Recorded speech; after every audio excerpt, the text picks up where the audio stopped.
Panahon na naman ng tuwa at saya! Dahil sa unang pagkakataon, magsasama sa isang pelikula ang mga reyna ng takilya! Fulfillment of my dreams! May bagay ba? Wanted! Executive Assistant! Sa pabunggahan nilang tatlo, Hanggat hindi ko natatagpuan ang pamilyang umapi sa amin noon, hindi ako titigil. Yung ponytail na yan, matatalo na at last! And because of that, ako! Nitama ako! walang magpapatalo! Ito lang po yung mga nakapasa sa first interview.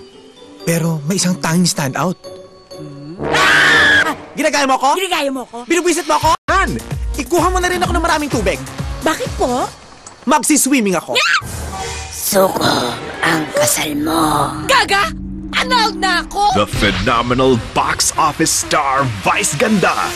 Tataasan ko sweldo mo. Gagawin kong 100,000 pesos at meron pang libreng isang sakong bigas kada buwan, luto na. Agad-agad? The Queen of all media, Chris Aquino! Ang sweldo mo, gagawin kong 200,000 pesos. Huwag mo tatanggapin. Bakit? Ako na lang mag-a-apply sa'yo. Ang ganda pa na ng offer mo. At ang natatanging box office comedy queen ay Ay de las Alas! Akin yon! Pwes sa akin, 500.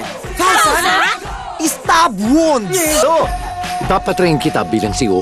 Hindi ko matatanggap, sir. Ayaw mo maging CEO? Hindi ko matatanggap.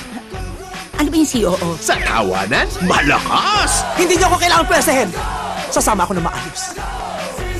Miguel. Sa rampahan, wagas! So you're telling me I'm a liar? I'm a liar?